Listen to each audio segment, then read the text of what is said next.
Welcome to another episode of the Austin Pod. My name is Anthony, and this is Rachel. Today we have a fun episode. We're going to talk about what it's like to be a content creator. Yeah, we know all about that. But since then, what have you been up to? Like, were you away for Thanksgiving or? Yeah, so as you know, we do a little bit of a recap. So I had a pretty fun week. I got to stop at more bars, of course, because I'm the ATX drinker. Period. But I stopped at some cool ones that I think people would find interesting that they want to check out. Obviously, it's the Christmas season. So a big one was Saturn Bar that's located on Congress in downtown Austin. They're doing a Die Hard pop-up. That's pretty dope. I don't Right? think we've seen that yet in Austin. But that was my reason for wanting to go because I'm like, this is unique and different that nobody else is doing. Mm-hmm. And there's obviously that big conversation: is Die Hard a movie? I mean, a Christmas movie. A Christmas. A movie. I think it's a movie. It's definitely a movie. But is Die Hard a Christmas movie? What do you think? I say it is. Really? Like if it's during the holiday season and there's all those aspects in it, to me that like it makes it fun to watch during that time period. For That's me. fair. I politely disagree, but I love that people like love to watch it around the holidays. Yeah. So what made it look Die Hard? So he did a whole bunch of things, but one was like when you go to the bathroom, it's a hallway. He made it look like one of the vents that he was crawling through. The whole thing is shiny, and Oh, you feel that's like you're dope. going through there. He has like family photos of him in the movie all around the bar. They did a really cool cocktail menu, and for people that aren't familiar with Saturn, he was a bartender. He used to work at Little Brother Bar as a pop-up called Saturn. He used to Oh. work at Whistler's. That's where I've seen him before. Yep. Whistler's. Because Saturn has been around for years in Austin before he had the bar. It was called like Saturn Pop-Up or whatever. Oh, okay. Yeah. Nice. So he was super talented bartender from Nashville originally. And, you know, a lot of these Christmas pop-ups are like very sugary drinks that you have one and you're like tired after because it's so much. That's true. Now, he made it like a legit cocktail menu where there are Christmassy, but you can still handle having 2 or 3 of them and enjoy them. So Yeah, I'm starting to realize I don't really like Christmas cocktails. I know that's a thing. It's a lot. Like And a lot of them are creamy. Yeah, like my indigestion is just like, girl, why are you drinking cream at 11 p.m.? And I'm just like, oops. I know. I went somewhere and they gave me, it was like 3 milkshake cocktails. Did you finish them? No, I couldn't. But I do You love would've died. milkshakes, so I was like, this is good. Yeah, I would rather just give me a spicy margarita in a Christmas glass. And that will make me feel just as holly jolly. Yeah, you just make know? it green, you know? Like that's, I just went to the other bar, Sunny's Backyard, and that's what they did. They had like green salt, green margarita. Oh, nice. Yeah, so they just add like a little coloring. Aren't all margaritas green? I guess so. I mean, there's like clear with the tequila and everything, but Yeah. super good. I went to the Dead Rabbit finally because I really wanted to see their I know. Christmas I was decor. excited to see you there. I really like that bar. I fear that it was late in the night and I was done drinking. It was actually after the UT versus A&M game, which we won. My boyfriend was pissed, but it worked out for me. Anyway, we went to the Dead Rabbit and I was done drinking. And so I just wanted a little hot cocoa moment. And that hot chocolate was $16. Not spiked? No, Just a regular hot not chocolate? spiked. If I wanted it spiked, it would have been $20, which Wow. I'm like, it's, I would have saved money in a way if I just gotten it with alcohol. Yeah, But- interesting. But I didn't want that. I just wanted a little hot cocoa. And I felt bad. My boyfriend paid for it. But I saw how much it was and I was like, why? Yeah, that's a little crazy. Come on. You gotta admit that was insane.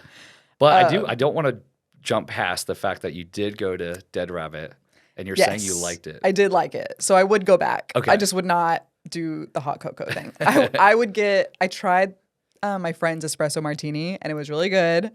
My friend got a Guinness and I do like I like the beginning of a Guinness where it's the frothy part. Yep. And then by the end, when the froth is gone, I'm like, all right, I don't want this anymore. But that was good. We tried their fries and their sausage rolls, and those were really good. The bartenders were nice. Vibes were on point. We had a good time. Great spot. Yeah, I really like what they've done with the place. Randomly ran into one of the contestants from the Glenn Powell lookalike contest. way. And he recognized me. He's like, you're TikTok was sent to me like 1,000 times. And I'm like, oh, well, I'm sorry you didn't win. And he's like, no, I should have shaved my beard and maybe I would have had a better chance. But I was talking to him and he looked like Glenn Powell. I was I wonder like, which one it was. he was the one, if you go back to my video, he has a big dog with him. Okay. Yeah. Okay. But he was really nice. Anyway, Cool. it was just a fun time. Yeah, well, I will say, like I said, Dead Rabbit from New York City originally. I went to the one there. They were voted one of the best bars in the U.S. So, a lot of these bars that come to Austin, people just have a stigma. Oh, great, this bar's from somewhere else, so I don't know if I'm going to like it. But once you get past all that talk, you're like, oh, wow, this is actually a really good bar. So the food menu's great. The cocktails are great. It is a downtown place, so the prices are going to be not good. Yeah. I mean, that's what I chalked it up to. I was like, I mean, it's right by the Driscoll. It's downtown. I get it. I know it's expensive for them to even be here. But I'm like, come on. Come on. It's fine. Yeah. But yeah, ever since we did our Christmas episode, like way more Christmas pop-ups are a thing now in Austin. Like, seems like every bar is hopping on the train because they realize that's what the people want. They want the joy, the holly jolly, the Christmas spirit. Yep. Some are killing it, and some I fear are very lackluster. I know. And this episode is going to be about life as a content creator. So this kind of ties in, and we'll talk more about it later. But a lot of these places, they do a pop-up and then they'll send out invites to like all the influencers. And I haven't gone to many, if any, honestly. I'm just not. I want to be in the spirit this year, but I got all the invites at once and it just was really overwhelming. And I'd rather just like go on my own time if I decide to at all. Same. But a lot of them like I've done before. And so I know what to expect. And like I just said, I'm not really into like Christmas cocktails right now that are super creamy or like a hot toddy or, you know what I mean? Like I'm just over it. And I just want to go on my own time. I agree. That's why I actually did a top 5 best Christmas bars list because I was like, instead of there being 30 places to go and showing you every one of them, I'm like, here, let me just break it down. You got to go to these, and it was places like Gibson and Lala's, those are like must go tos every year. Yeah, for sure. Ugh, I should go back to Lala's. Oh, Lala's is so great. But something else new this year, which I don't think we realized when we did our Christmas episode, is we talked about the Mozart's Light Show, which is, I said it's something like for kids and something easy to do, where you have to just rent a table, I think. But it's different this year now. It is now a light show on the lake. Yeah, this is a super cool event. I feel like a lot of people would enjoy going to. I saw videos. It actually looks really dope. Like they did a great job with this huge light tunnel. Yes. It's an 80 feet light up tunnel with different Christmas lights, and you're literally in a boat going through the tunnel of all the Christmas lights. So fun. And I think they do hot chocolates as well. It's not going to be $16. Yes. I will go there for my hot chocolate instead. I know they have like snacks as well that you can enjoy. But it's right by Mozart's. Yes. So Mozart's is not doing the typical light show. They're just switching it up this year, which some people are like sad about, but I think it's cool that they're trying something new. And it's open 7 days a week except Christmas Day. And it runs until January 4th. Love that. So you can still go after Christmas or around that holiday time. Yeah. And you get a group of people. They're in these brand new donut boats. Have you ever been in a donut boat? Oh, yeah. so fun. I did it with like 10 friends and it was a blast. Oh, that is cool. And do you steer it or? Yeah, somebody has to steer it. Oh, okay. Yeah. But they also have pontoons and they're decorated with lights. You can purchase individual tickets or you can book a private cruise for you and your friends. And if you buy boat cruise tickets, you get to skip the line for Mozart's general admission and you get to head straight into the event. So that's pretty dope. You can find tickets on sale online right now at austinboatrentals.com. So if you're sick of all the the same old in Austin, then I think this is something that's brand new and it actually looks really great. I've heard great things from friends who have already done it. And I think it would be a hit with kids as well, obviously. So that would put me into the holiday spirit. I know. I just love that it's unique and different. It's not just your typical walk-through or drive-through, which sometimes those are great that they're doing them, but this to me is unique to like get on a boat with some friends and I don't know. Yeah, it just that's sounds fun and relaxing. agree. It's like the Austin way to do something on a boat in December. Like I love that. It's amazing. Yeah, so I'm gonna have to get my group together and do that probably this weekend or next. So, Have you also saw that article that came out that said we're the most festive city in the U.S.? yeah, who said that? I forgot the exact person, but it was like Just some guy. after it was announced, though, I saw like 7 different pages try to post about it. Oh, okay. So it was like everywhere. Wait, Austin is the most festive city in the U.S.? Yeah, I know exactly where it's at, so I can pull it up. But yeah, it was, and that's why I'm like over like New York City. I mean, well, I'll take it. I do think Austin has stepped up its holly jolliness this year. Like every bar has just wanted to like go full out with Christmas decor and Christmas drinks. And yeah, after, the year we've had, like, why not end the year on like a holiday spirit note? Yeah, I found it. So it's according to Thumbtack. Oh, Thumbtack said it? I don't know who that is. That's the funny things about these lists. It's like it could be a random website, but it actually says Austin first, Dallas, Seattle, Houston, and San Francisco as the most festive. And this is Austin's 3rd year in a row for getting the most festive. I truly wonder if these websites are just paid by like the Austin tourism or Texas tourism, because you said Dallas and Houston are on there. Like they're just trying to get people to come to Texas, which it could work. And I don't know about like the last 3 years. This year is pretty darn good. There's so many different things to do. So, I mean, I can see us making an argument for it. I'm just surprised with like New York City and the big tree that they have, Rockefeller Center to go ice skating. You would think New York City would be considered a festive city, but maybe there's just not that much, just maybe Manhattan area or whatever. I've been to New York City the week before Christmas, I believe, and it was hell. Yeah, it was crazy. Hell on earth. We used to go, that was like a family tradition of mine.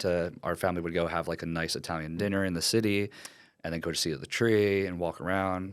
I loved it, but it does get super packed. It's so packed. Like at one point, we weren't even trying to visit Times Square, but we were just trying to get from one point to another and had to cross through Times Square. And it was like we were being herded like cattle, like shoulder to shoulder. I was like, is this New Year's Eve? Like, is this ACL Festival? Literally, I hated it. So I'm grateful that our Austin events, like at least there's space to breathe. Yeah. Have you ever done Trail of Lights? No, actually. Oh, okay.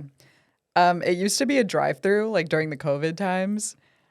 I think people hated it, but I wonder if like that was actually the way to do it, because you could bring your own like snacks and drinks and food. Because now it's a walkthrough, right? Yeah, which, I do prefer the walkthrough because you get more like time to like. Yeah, it takes you longer. Right. Whereas a drive-through is like 5 minutes. Mm-hmm. So anyway, I was just reminiscing on it the other day. But yeah, we are going to move on to our main topic today, and that is being a content creator in Austin, Texas. I did a little Instagram story questionnaire, and people actually like had questions about it. So we thought this would be like an interesting episode, maybe to get to know us more, get to know like what we do a little bit more. And it's something that's only been around for, oh man, less than a decade. Yeah. The first time I was ever called an influencer, I remember it was 2015, and I was like, well, what the hell is that? Like, why are you calling me that? At the time, I was just a blogger. So I guess that's where we'll start, is how we started. Mine's a little more cringy, but I've been like online writing about my life since, oh God, I want to say middle school. Wow. I don't know if you ever had Xanga. No. It was just like a live journal online. Okay. So that was just writing. And then when blogging became a thing, I like discovered a bunch of girls who were sharing their lives and their personal styles. And that's when like Pinterest was becoming a thing, and girls were sharing their styles on Pinterest. And I was like, oh, this seems fun and like cute. So I started like taking my own pictures and like in outfits and putting them online. And then I was a sophomore at UT. So I had nothing to do, like as a hobby. My boyfriend lived in San Antonio. I was bored at UT, like when I wasn't studying, obviously. So I just was like, I'll start a blog. And it was just on blogspot.com or Word. Then it moved on to WordPress, if you will. But it was just sharing photos of me and Austin and like writing about my life and the things I was doing in Austin. And I did that until Instagram became a thing. And now I'm here. When did you like really start posting to Instagram as like, I guess, a creator? Because I'm sure you had Instagram first for personal reasons, but then when did you like, oh, Yeah. I'm going to give recommendations? Yeah, it was more for funsies.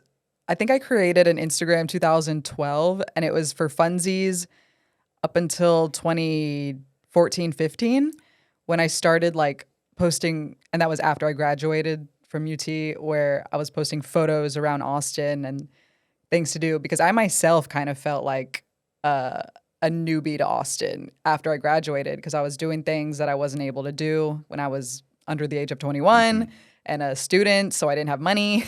So it was kind of like I was new to Austin at the time too. So I would say 2015 is when like it started ramping up more of posting like actual things that would help people find things to do and eat and see around the city. Was there a lot of creators back then, or was it just a few? I don't think there were a lot back then. I remember my very first like media event. It was for this Mediterranean food brand called Verts. Okay. They used to be popular. And yeah, there were only like 10 of us at a table. I still know everyone that I met at that table, and like I think the majority of them are still doing. Wow. Okay. Yeah. And then as some people might or might not know, in 2016, I was just getting a lot of inquiries for where can I eat, where can I drink around Austin, and I didn't want like my main account to just be food.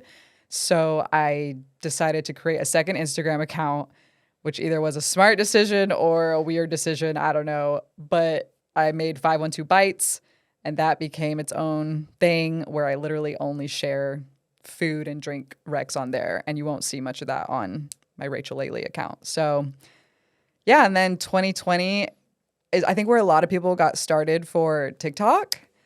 I was hesitant. Like I did not start in 2020. I thought it was just for kids who wanted to dance, I guess. And then it wasn't until 2021 where I saw this like surgence of people doing lip syncing and making like funny videos about that. And that's when I started on TikTok. And I didn't like blow up, but I did okay. You know what I mean? And yeah, I think you have a more admirable way of how you got started, if you want to tell people. Yeah, I mean, I guess so. I mean, that's what I tell a lot of people. Like, I just was already going out drinking all the time. And same thing with my other page, the Whiskey Boys, during COVID. We had nothing to do, so we were just like, let's do a flight at home. We just tried some whiskeys, fell in love with just like playing music, having fun, doing tastings. COVID kept happening. So then the next weekend we went and bought 4 more bottles of whiskey to do like another whiskey tasting at home. And we would research, watch YouTube videos. And then we just started posting to Instagram. We didn't think much of it, but it was like just a fun little thing to do on the side. And it would help us remember the whiskeys we liked and didn't like. And I remember at one point a whiskey brand was like, can we send you a bottle for you to post to your Instagram? And it was like a $30 bottle of whiskey. And I remember being like, oh my God, I cannot believe we're getting a free bottle of whiskey. This is crazy. Oh, we should talk about like the best deals we thought we got when we first started. 100%. Because I think that's, another thing to consider for the people that are listening to this podcast. A lot of people really don't have an idea of how this world is. So all those details I think are interesting to see like I even talked to some people and they are shocked that I'm full time. Point being, so I remember the Whiskey Boys, that was a hobby that you would post things. And then I moved to Austin, Texas. And same thing is like drinking whiskey in Texas is crazy. It's 100 degrees. You cannot go to every bar and just sip on whiskey. So I love cocktails too. I love going to restaurants. I love trying out new bars. My hobby back then, I would like research what's the 5 best speakeasies. I would use Instagram like when I would visit new cities to look up the best places to eat and drink. So for me, it was already something I was doing. And then I was just posting pictures of like the cool cocktails that I would get. And that would help me remember, oh, we should go back to this bar, or I really enjoyed this bar. So yeah, I think what worked for me was people saw me as the drinking guy, like in Austin. Nobody else was just doing drinking. There's a lot of people, doing foodie pages or lifestyle pages, but ended up being like the local drunk. Like that was my joke about it. So yeah, then I just started running with it, and then I would get invites, and people would be like, yeah, we'd love for you to shoot content. Same thing. I remember being like, you're really going to give me a few free drinks? Like, this is so cool. I can't believe that. And that's all it was. Sometimes back then, they'd be like, we'll give you 2 cocktails for you to come and shoot a reel and some stories. And back then, I was like, that's so cool. I will be there. Now, fast forward, I'm like, I drink so much, I don't even want free drinks. Like, I'm declining drinks because it's like too much for me. But I do want to throw into the story how you were like a big part of me being to where I'm at today. Because I remember people would email me at the very beginning. So I guess the ATX Drinker started about 3 years ago. About 2 years ago, it started really getting big. So it was hitting like 60,000 followers. And I would get like emails that be like, what's your rates for promoting us? And I remember being like, what do you mean rates? Like, I didn't even know you could get paid to do this. Yeah, I didn't either. I thought I could never make enough money to where it would make a difference in my life. Yes. Like I could make side money, maybe even enough to go to a festival, like pay for my ACL ticket, but never enough money that like, oh, I could maybe do this full time. Same. That's what I thought. And you were a little more ahead of the game when I met you. So you ended up being like a huge support system for me. So we met, and we've seen each other out at other like influencer events, also at like EDM shows. And you were always like an open book, and you're like, if you have questions, just let me know. Like I can help you. Oh, 100%. I want people to ask me questions, like if they're starting and don't know what to charge, because it's my pet peeve that brands like take advantage of small creators that are like on the come up, because they are like, oh, this person has great engagement, but they have like less than 30K followers, so we don't have to pay them, or we don't have to pay them much. And it's like, if they gained that like an authentic way, those are real followers that trust that person's opinions and what they post. And it's like, ooh, like these brands just get away with shit. And I know they get away with shit because I used to work for actual companies where I was like the head of influencer marketing. So you got to see. I got to see what these big names were charging, like people with over 100K, 500K followers were charging. And I got to see like what the little ones were charging. And then I got to know what these company budgets were. And it was my job to like basically undersell. Negotiate, yeah. Yeah, and negotiate. Try to get the lowest possible. Right. And sometimes, yes, there is an actual budget where like they can't, I'm only given so much to give, and I'm trying to get as many, influencers to post about our company as possible. But sometimes, like, my boss at the time would like make exceptions if an influencer had like over 100K followers, and be like, oh, well, that's above our budget, but if you think it's worth it, then we can go more. I'm like, oh, so we do have more money. It was just a huge eye opener, and it just made me like distrustful of many brands. 100%. And, just to help the people out there that are now listening and they're not familiar with this world, there is a fine line between influencers taking advantage of a business versus you paying an influencer and them giving him a huge return. Because that's the thing. There's been many times where I go out and I just shoot drinks for a bar, and then they've come back and been like, we have been busier than we've ever been for the last month. And it's like, look, that was my money. I supported a local business, which is great. But the amount they made in return, that's why sometimes people think it's crazy if you say, can they pay me $300 or whatever? And like the amount they're getting back, it's like, no, the reason these businesses are asking is because they're going to get so much financial gain from it. Now I do want to make one thing clear, in my opinion. I don't really do a lot of deals with like local businesses or small businesses. It's more rare for sure. It's more rare because I also know they don't usually have the money. Yeah, exactly. Like, I've never done a dive bar paid post. Yeah, and I've never done a food truck like pay me. Exactly. Like, no. Yeah, so that's one thing that I think people don't know. Like they think that we're doing all these deals because the bars are paying us or the restaurants are paying us. Yeah. Usually it's like I did a deal with T-Mobile for ACL Festival, a huge brand that can pay money. 100%. Or like a Jack Daniels, that's one of the largest whiskeys in the world. Like they have money to pay. I actually like make from 512 Bites. I don't make money from that account because it's all like local small businesses. The last time I got a brand deal for 512 Bites, it was to promote like an HEB or Specs. And that it's so few and far in between. Like brands just want like their product or company promoted. And I'm like, I try to like veer them to Rachel lately because I'm like, that's not going to work on 512 Bites. Like I'm only promoting like small businesses on that account. So Yep. yeah. So yeah, I remember when I was just getting to the point where they were like, "What's your rate?" And I remember being like, "Rachel, this big brand is reaching out. They want me to promote them for South by. They want to give me 200." And you're like, "Anthony, I'm about to blow your mind." And you did. And you're like, this was back when I had like 60,000 followers. It was like, "No, you can do like $2,000." I know, literally. And I was like, "What? Like, are you kidding me?" I had to, for anyone that doesn't know this other account, she's amazing and her content is so good. And she was blowing up too. And I met her at South by Southwest 2023.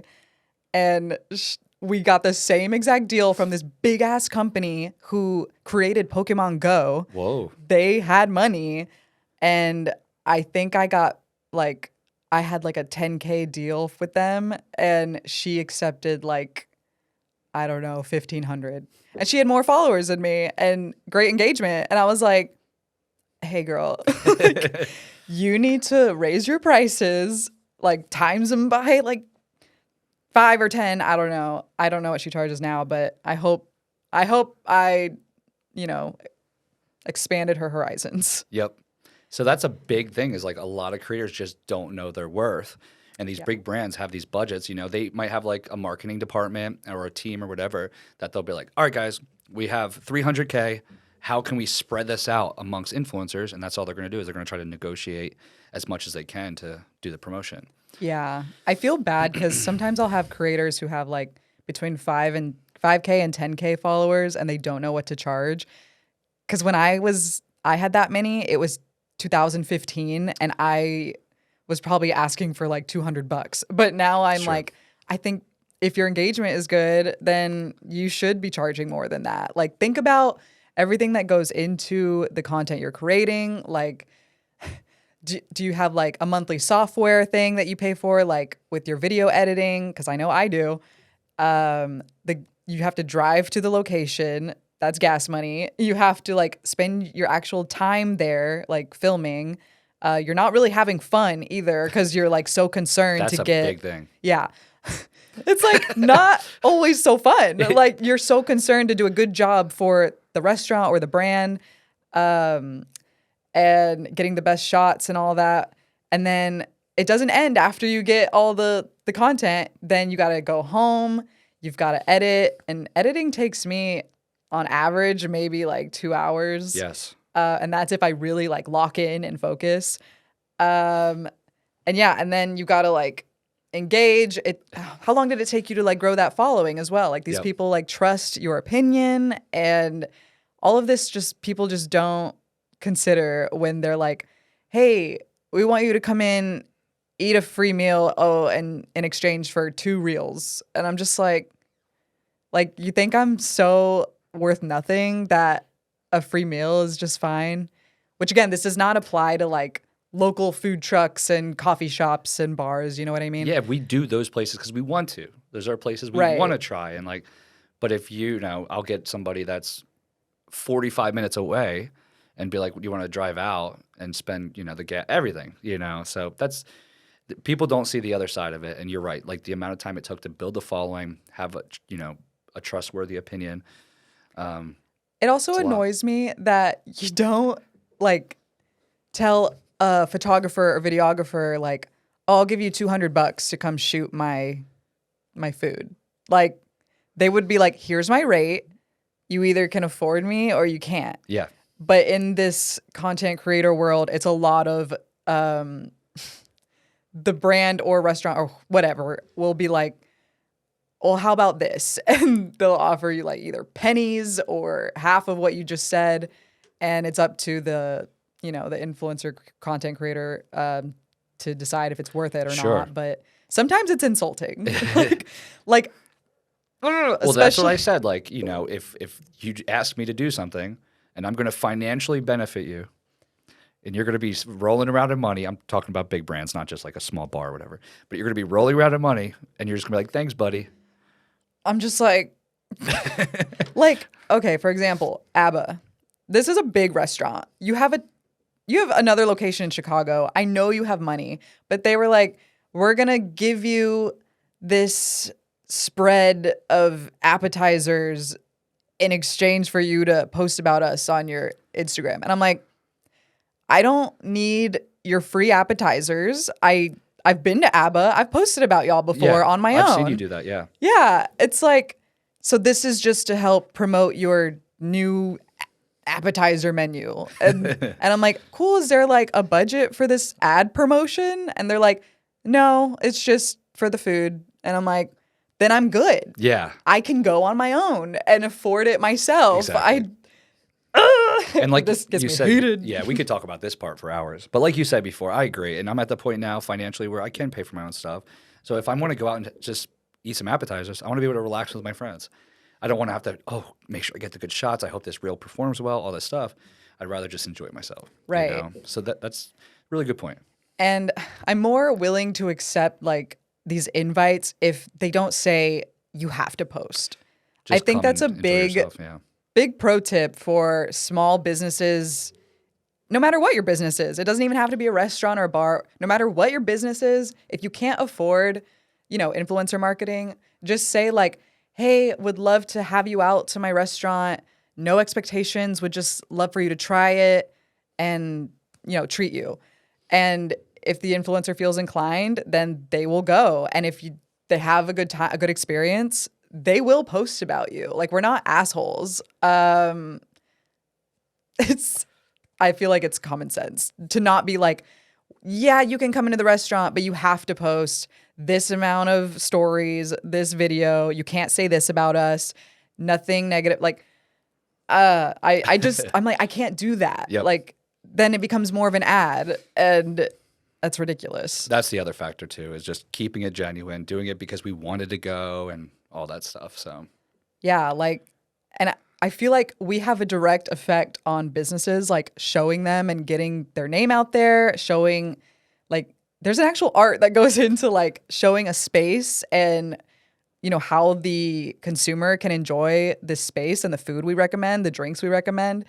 And it's just really insulting when brands or whatever will just be like, no, like we don't. Yeah. I mean, sometimes it's like they think you're just an influencer, and that word has there's a percentage of the population that just view that negatively. Yeah.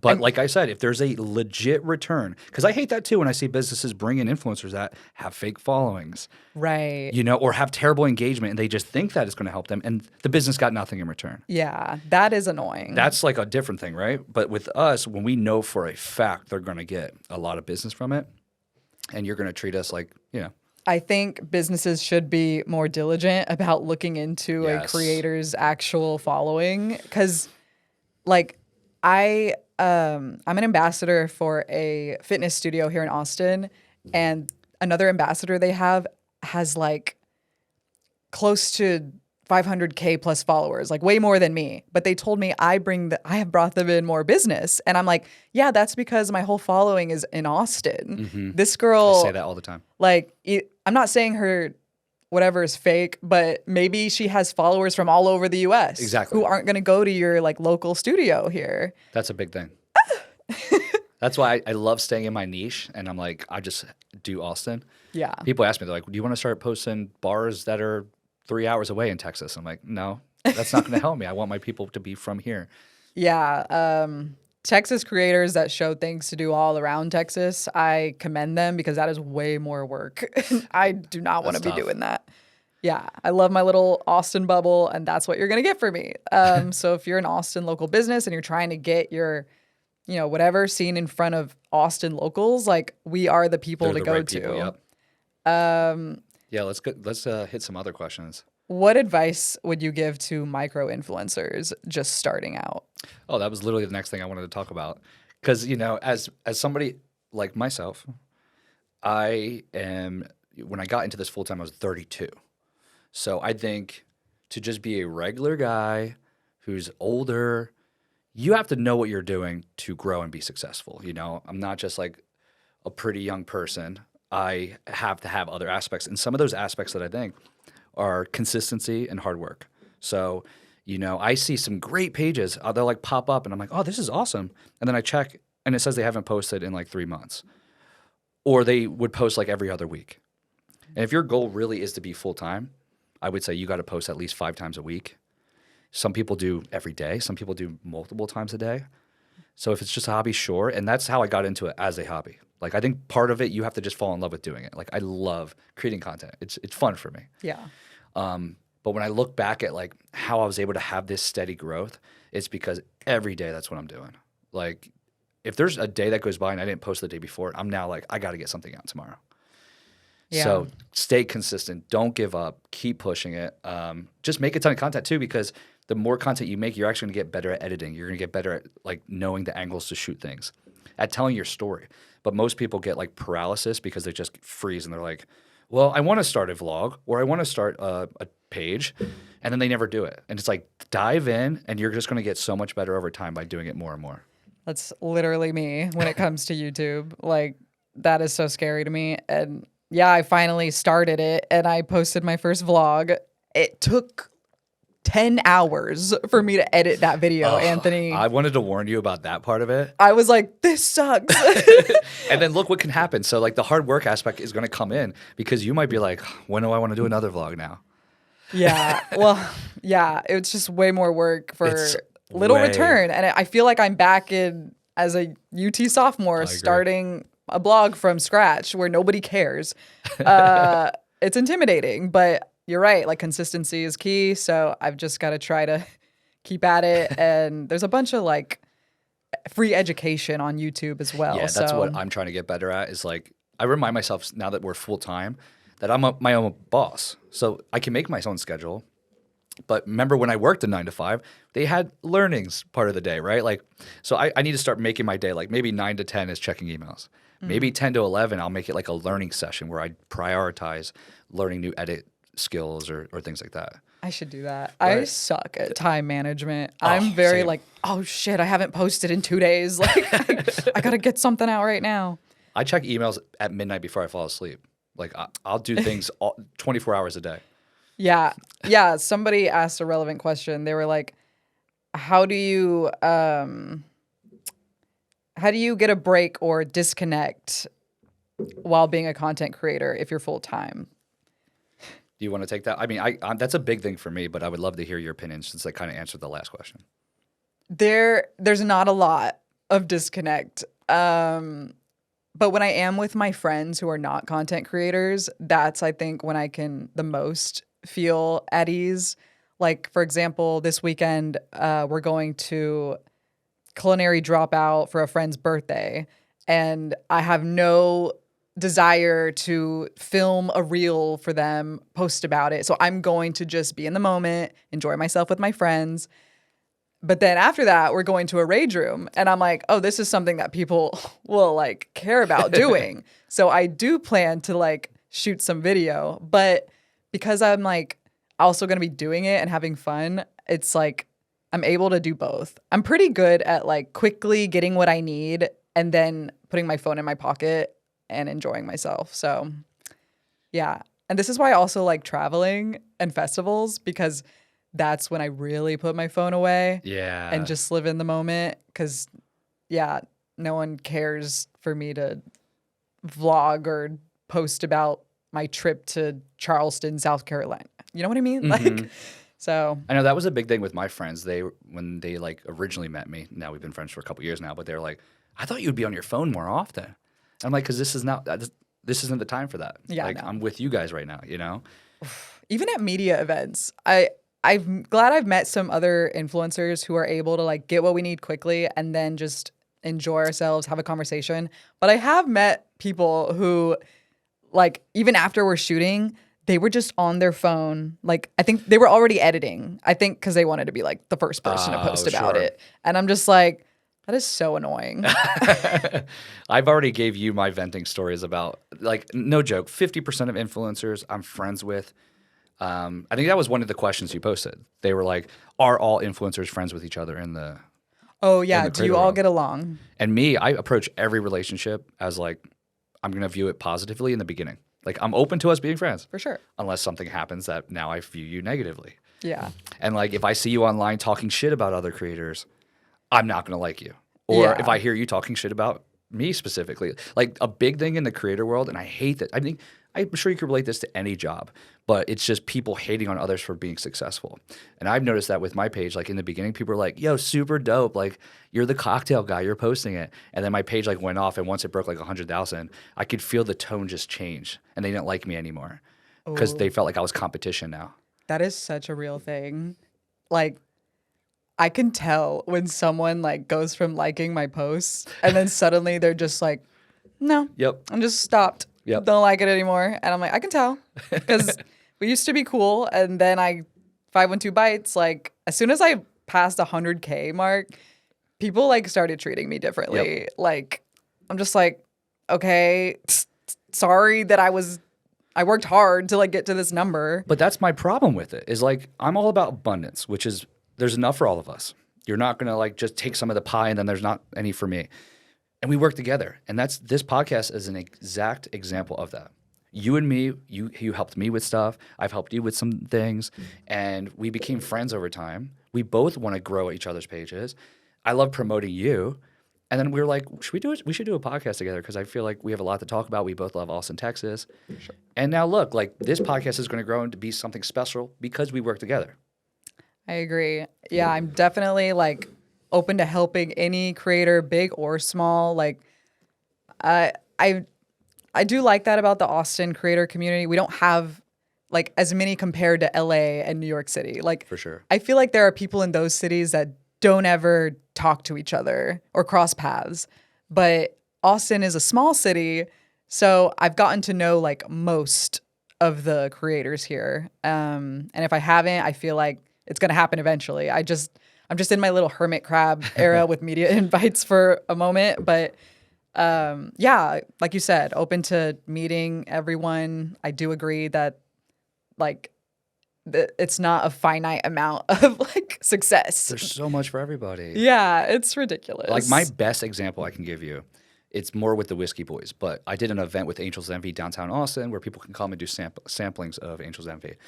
And this one guy came, he's called the Average Whiskey Drinker, and now he's running a page called the Austin Whiskey Society, which is like local meetups where people can try new whiskeys or do bottle shares where you bring them for everybody to try. It's really fun. He was at like 2,000 followers, but he came over to me. He was so nice and friendly, and we just like hit it off with talking. We became friends, and now we go out and like grab whiskey all the time. And his page has been growing, and I've been like sharing his stuff to help him out and all this stuff. And I'm like, that's how every relationship would be if everybody would just like viewed it from an abundance mindset, you know? Yeah. So I just hate that in the world. I love working together with people, but once you know, you want to go your own way, I'm like, okay, do your thing then. Do you have any other pet peeves about the Austin creator world? Specifically, I mean, it goes back to like some of the things that people hate about influencers in general. And it's like, I hate when people don't like enjoy their life, you know? So like I got into it because I loved going to bars. And I even was talking to a bar owner the other day, and he was like, oh, like, he's like, you're so easy to like talk to and work with and all this stuff. And he's like, yeah, we had a creator come in, they shot everything. And like, I even asked them a question and they're like, yeah, one word answer, shot everything, and then just like left. They didn't even sit down to enjoy the cocktail. They just like took a couple pictures, maybe took a couple sips, and just like moved on. And that's a big thing. Like people are like, I'm here for the content. Yeah. But then how are you going to tell your followers what the experience was really like? Yeah, that's not genuine, I feel. That's a big thing. I also, I'd like to hope that this is not a common thing in Austin, but apparently I've heard through the grapevine that there were a couple creators who go to a restaurant, not on an invite, order a bunch, and is like, oh, do you know who I am? And That like and like try to get a free meal. Never done that. Absolutely not. Like, if you want to go to that restaurant and it's too expensive or something, like maybe send them a DM and ask, but don't go to the restaurant and then ask for free food. That's so embarrassing. I don't even reach out like through email to be like, hey, I'm going to be coming to your restaurant next week. Like, I won't even do that. When they ask, that's a whole different game. You know, they're trying to maybe open up a new restaurant or bar, and they might even do like an influencer night where there's free food and drinks, or they'll say, we'd love for you to come in to have a dinner. That's different. I will do that. But to ask for it is like, I don't know. It's That's so cringy to me. so cringy. A pet peeve of mine is this, and this is like, this only became a thing the past year, I feel, but everyone trying to be the first person to post about a place. Like, it just, I don't know, it just gives competition vibes, and then I'm like, oh, well, should I be posting about it? And then I'm like, but they just opened, and they probably suck right now. Like that South Lamar Spanish place. They did a media thing. Everyone posted about them at once. And people who actually went, it's like they're not like good to go right now. Like they have not worked out the kinks. It's not a good experience if you go right now. So everyone posted about them, and yeah, they have really bad reviews right now because it's not ready. I was just having that conversation with someone else, and this goes for not even just influencers. This is for people that love being a foodie and going out. But you cannot judge a restaurant, a bar off of one visit. Now, in Austin, it's very hard because there's so many places. So you might be like, well, I had one bad experience. Like, why am I going to give it another shot when I can go do 200 other bars? Yeah. But I'm telling you, I've had this experience recently where like I went to a place second, third time, and it was a completely different experience. Oh, 100%. And that's why I'm like, but you can't blame these people for going early because they just saw a shit ton of influencers post about them at the same time, and all of them raved about it. And probably because it was a media thing where service, of course it's going to be great because it's a media thing. They want to impress these influencers. And so everyone's writing, it was amazing. So everyone goes, and it's not amazing. Obviously that's like good advice to, if you see every influencer posting about the same spot, then maybe just like give it a couple weeks to let them like get their footing, you know? But yeah, I've even had like, what's an example? I've posted about a place and a friend being like, what the hell? Like, you got to go and I did it. And I'm like, dude, I don't know. I will say most of the time I get recs that people love. Like they're like, oh my God, like I've been following your page. Great job. Love everything you do. Every once in a while you'll get something where like I went and it wasn't a blast. But then I found out that like they went at a Tuesday at 4:00. So, especially with the bar scene, right? Like I might post it because I was there on a Saturday and you see all these people there and they're having a blast. And I'm like, well, that was a different scenario. Like I posted Latchkey at 9 p.m. on a Saturday night. Yeah. And then you went there at Tuesday at 4. Like, of course, there's going to be nobody sitting on the patio. Right. And as a food blogger, I try to like, I don't want to annoy people when I go to restaurants and I'm like filming a bit, and I'm trying not to get strangers in my videos. Sometimes it doesn't always work out, but that's why I eat early. And yeah, of course, staff isn't overwhelmed with patrons, so they're able to like, you know, be more attentive, and the food is good. I was served right away. So sometimes I'll post about a place and people will be like, this was not my experience. And I'm like, well, I went at 4 p.m. on a Tuesday. Like, of course, mine was more chill because no one was there. Yeah. You know what I mean? A question we got is, do you ever visit places and not post about them because it wasn't a good experience? I would say yes. And it's not even just that it wasn't a good experience. Sometimes, for sure. Like, I don't want to shit on businesses because I know that maybe the server or the bartender was just having a bad day. Maybe they're still trying to iron out the kinks. There's a lot of factors. So if you'll notice, like sometimes people will say to a creator, like, oh my God, you only talk well about everywhere. I'm like, not true. I just don't post and talk shit about places. Yeah. So if I'm posting about it, that means I liked it. So yes, there's been many times where I went somewhere and I was like, this was not a great experience. I just don't want to share this with my followers. I don't want them to have the same thing. Other times I won't post it just because I might go at like 10 p.m. and it might be too dark for filming, or I felt like I was having a good time and I'm not going to interrupt other people. There's been times where like I was at a restaurant setting where everybody's sitting down and I could shoot a killer reel, but I'm not going to stand up and go stick my phone like at people and For go sure. around all the corners. So Yeah. that's for me. What about you? I definitely won't share a place if I didn't like have an amazing, great experience. Because that's when I'm willing to give them another chance, but at a later time. Like a great example is you have wonderful things to say about Murray's. I had a mid experience, so I didn't post about it. I mainly regarding the food and the drinks. Like I didn't enjoy anything I tried. I like the vibe, but I can't just post a reel showing, the place and not any of the drinks or the food. Sure. So one day I plan to go back and try it again, but I never posted about them. Even when they were new and hot and everyone was posting about them, I was like, yeah. my experience wasn't that great. So I'm going to wait on that. So 3 things. 1, I absolutely love Murray's. I know you do.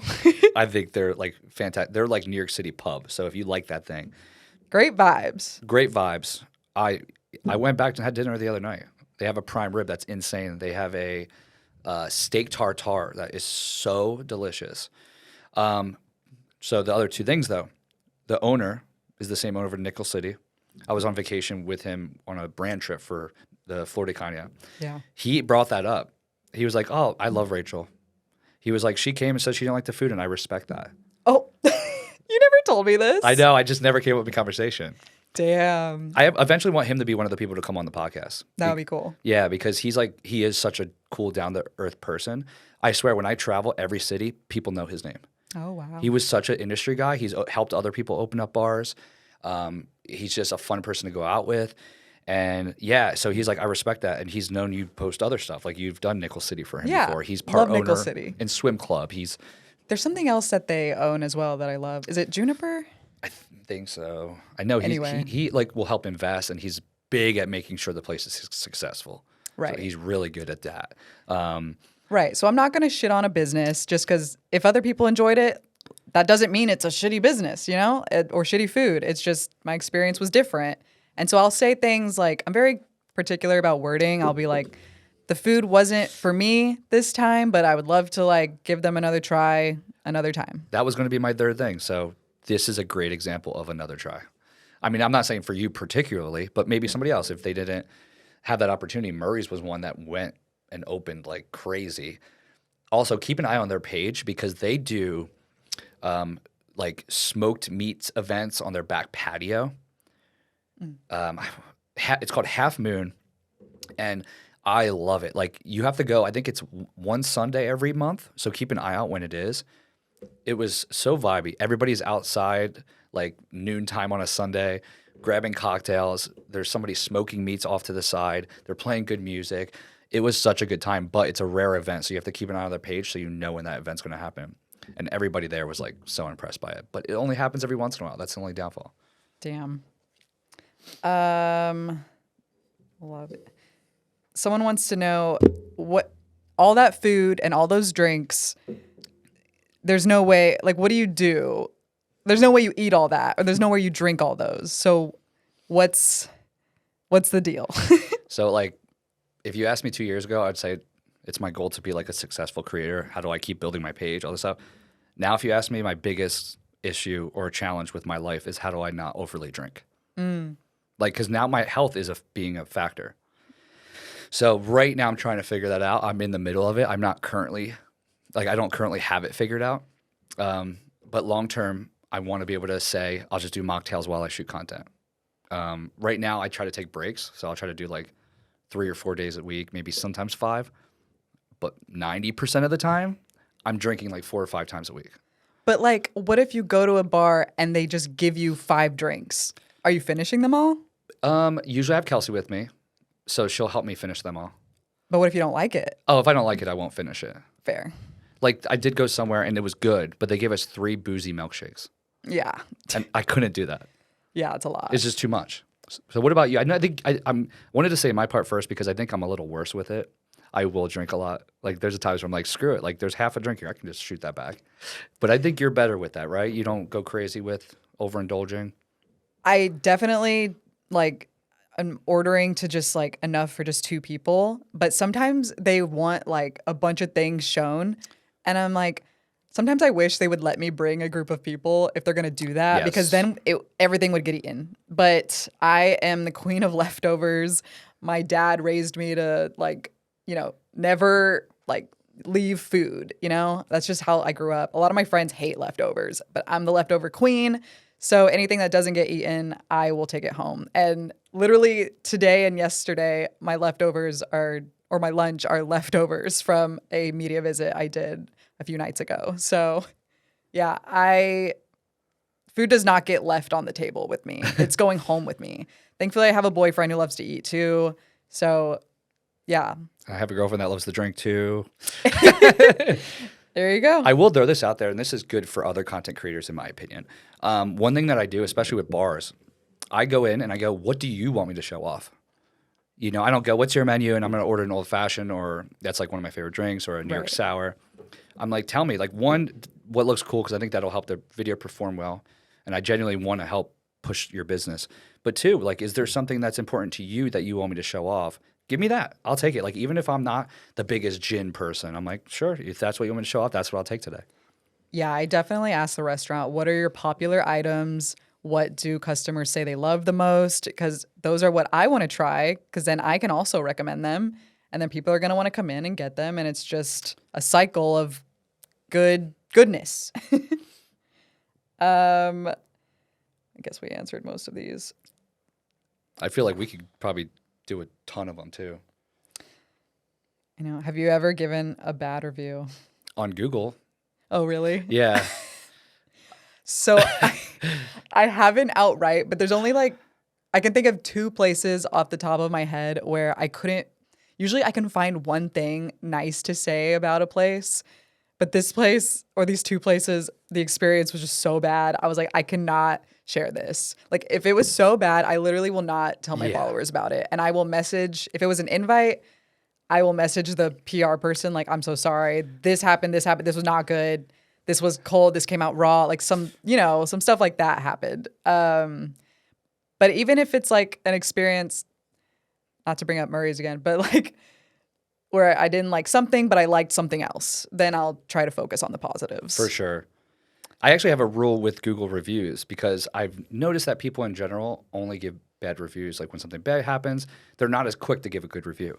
So my rule is like every time I give a bad review on Google reviews, which is rare, it's like maybe every 3 months or something, or 6 months, I have to do 3 to 5 positive reviews. Oh, okay. Yeah. So like the other day, I can't remember. I think it might have been like when I was in Houston. We just had like a terrible experience.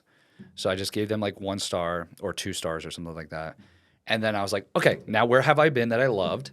And I went into like all these places and I gave good reviews. Oh, there you go. Yeah. I used to be Yelp Elite, and I've never given a 1-star review, even if I didn't like it, because I just feel bad. So I'll just be like, I'm just never gonna go there again and not post about it. Yeah. So That's yeah. all. That's different too. That's what I'm saying. Like I was in Houston. Austin, it's very rare that I am giving out like crazy reviews here. Yeah. Somebody asked, have you ever blocked anybody? So I've been very tossed up on that because sometimes the algorithm is good when you get engagement. But I get crazy people. Like you have to realize I'm in the drinking world.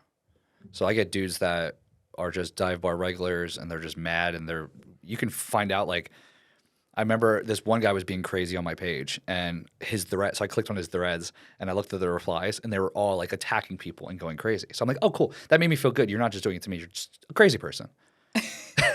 And there was a time where I go, should I just not block them? Because you're going to help my post do better. That's a big thing. Like the more comments, the more engagement. Yeah, that's true. But I recently am starting to change my opinion on that for my mental health. Oh, 100%. I'm like, I love to block. Okay. If you're mean, I'm blocking you. Done. Yeah, so that's how I feel because like I said, I'm in the drinking world. So I go out with people that get drunk. So I don't ever want to bump into a crazy person, Right. Out and about. No one's ever mean to my face. Never, never mean to my face. And it's always men writing these nasty comments. Well, I had a dude that was talking about like pulling out a gun. Yeah, and he's like, this is the issue with Austin now. There's so many P words. and like all this stuff. my Like, God. and they're like, "You're the problem," and I'm like, "What are you, bro? I just literally just posted that this place has a good old fashioned. Like, I where's the know. hate coming from? No, literally. I'll post like, I really like this local food truck, and someone was like, "You're the reason Austin went down the shithole, and you're like, to "What?" blame." And I'm 'Cause like, I just said this place okay. is tasty. Yeah, it's just crazy people. So yeah, I guess okay. So you're a blocker. I'm starting to lead, just because I start to think like, oh, what's mentally wrong with this person and all this stuff, and I'm like, why am I giving my day so much attention to a random that said something? Yeah. Someone asked, have you ever blocked another creator? Actually, no, I don't think so. I have. And they're currently still a big creator. Yeah. Okay. Oh, it's probably who I know. Yeah. Oh, I didn't know that they were blocked. I was sick of seeing his shit everywhere. This is tea. But yeah, this guy just pervert, creepy behavior. But my own reasonings is like very inappropriate behavior done to me and my friends. And I hope to never see him again.